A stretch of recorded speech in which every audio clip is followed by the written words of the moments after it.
was holding on to Draymond's foot, which is wrong. He's going to be ejected for this. I guess ankle grabbing is okay. That's not good for that.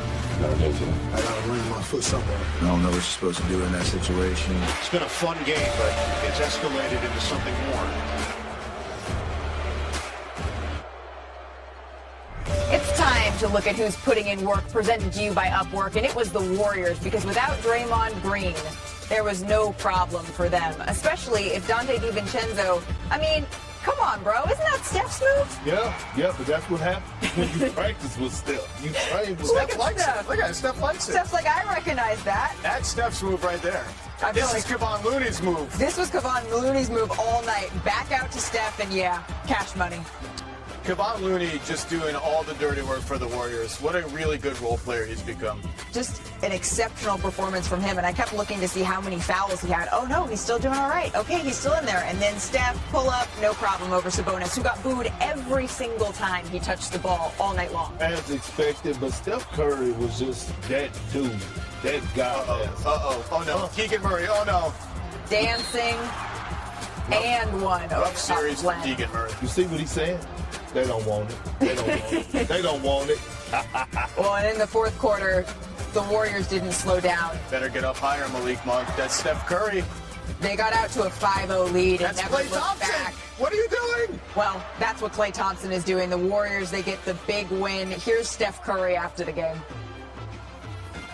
We couldn't change anything about the decision that we knew was wrong, but that if we could come out and win tonight, it changes the momentum of the series, and it gives us an opportunity to just make it about basketball. And that was Draymond's message the whole time was, you know, make the right adjustments, come with the right energy, protect our home court. So we did what we were supposed to do. They say, you know, Draymond's got a history, so do we. So we know how to bounce back. They say Draymond's got a history, so do we. I was like, okay, I like that.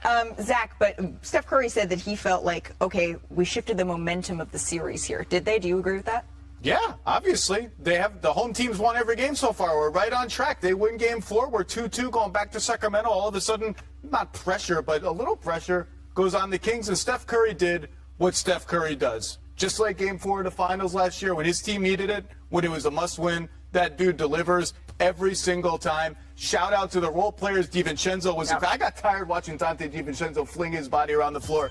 Moses Moody, Perk, I'll say it so you don't have to. Moses Moody, outstanding. Kuminga, outstanding. Looney, really good. Great, gritty win for the Warriors. They played with a frenzy last night on defense. Well, they had no choice. Otherwise, they was going to be on the verge of getting swept if they would have dropped the game last night.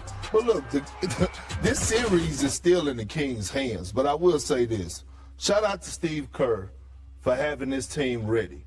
And when I look at their defensive performance last night, that means that his team responded to him. I believe the Kings shot 38% from the field, 23% from the three. And I was looking, everything was hard. It was physical. And I can't say enough about Kevon Looney. When you talk about the 20 rebounds, that was one thing. But the 9 assists, the verticality at the basket, we forget. Kevon Looney is 27 years old. He is still in his prime. He don't do a lot of barking, but he definitely do a lot of biting. And I just want to applaud Steve Kerr because the first 2 games, Mike Brown had him in the stranglehold, in the straitjacket. And then he came up out of it and said, no, you were actually under me last year. Let me show you something. And he adjusted Steph's substitution pattern to get him on the floor at the bench. We ran in that video somewhere was a Klay Thompson verticality block at the rim on Sabonis. And when that happened, I was like, these guys are proud champions. They are hitting hard tonight. That's Klay Thompson. He's not a shot blocker. He went up and he got it. Yeah. Well, Mark Spears, you were actually in the building last night in Chase Center. What was your takeaway?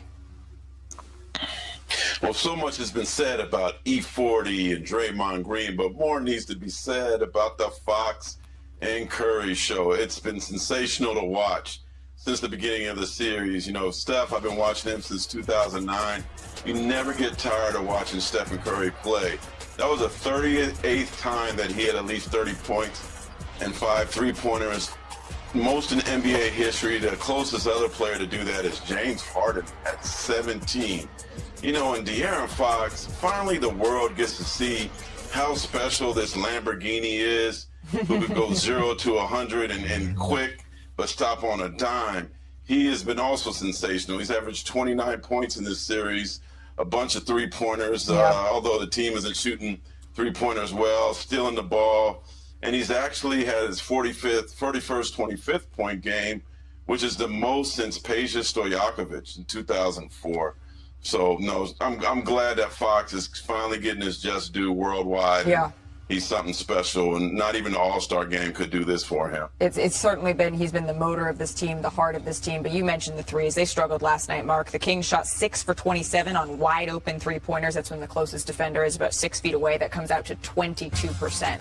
Not great for them. That's not going to be able to be something that they can maintain if they want to win the series. Game 3, though, for the Warriors, it's moved the needle a little bit. This is what the odds makers say. Despite the Kings leading the series 2-1, the Warriors now are the slight favorite to win the series. This is according to Caesars. You like that, Perk, or no? No, I don't. Oh, all right. Caesars wants you to take the Warriors so that they can actually win the money. Okay, well, That's folks in the Bay, they like that. Still to come on NBA Today, Philly. They overcame a questionable flagrant 2 last night to take a 3. Yeah, Malika, Nick Nurse is out in Toronto, helped the Raptors win that championship in 2019, a Coach of the Year a season after that. But he spent the week with Masai Ujiri, the Raptors president, talking about the past season, about the future, about how they might move forward together. I think ultimately both sides felt they were ready to part ways. And now Nick Nurse goes right to the top of the list in Houston in their coaching search, along with Frank Vogel, Ime Udoka, who've already interviewed for the Rockets job. Nurse had a year left on his contract, but certainly he'll be in demand. Almost a .600 winning percentage in his 5 years as head coach with the Raptors. And Ime Udoka, I'm told, will be a prominent candidate with the Raptors. You mentioned the Pistons. That's the third team here. Charles Lee from the Milwaukee Bucks. He is a prominent figure in this search. Kevin Ollie, the former Connecticut coach, who's been with the overtime elite the last few years, respected NBA player, was involved with head coaching jobs in the NBA while he was a college coach. He's interviewed. I think they're still beginning that process in Detroit, but both Detroit and Houston, as you just showed, Malika, the best odds, among the best odds at 14%, to be able to draft Victor Wembanyama. I think both Houston and Detroit would like to have their coaching searches potentially wrapped up by the time we have a draft lottery.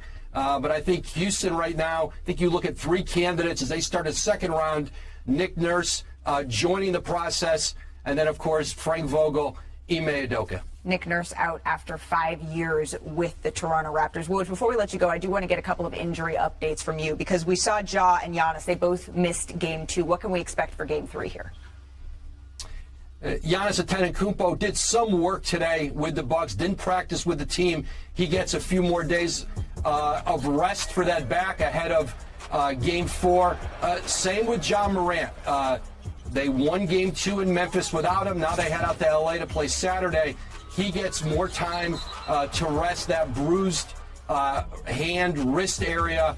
I think the more complicated situation now, Malika, is Kawhi Leonard and the Los Angeles Clippers. The team is going to see how he responds to treatment today, but I think there's much more uncertainty with that right knee injury about whether he can play in Game 4 or he could play again at all in this series. It is not related to that ACL injury that kept him out a full season, this injury, but it is the right knee, and I think it's a much murkier situation right now with Kawhi Leonard, especially given the Clippers are up against the clock right now. They are down 2-1. They've got a quick turnaround for Game 4 at home against the Suns. Down 2-1, and that's despite an epic performance from Norm Powell here. You have to imagine if Kawhi was out there, perhaps the results could be different, but a murky situation, as Adrian Wojnarowski is reporting. Woj, thank you, as always, for spending some time with us here on NBA Today. Still to come on our show, we have a couple of games that we have to get to, because Chef Curry,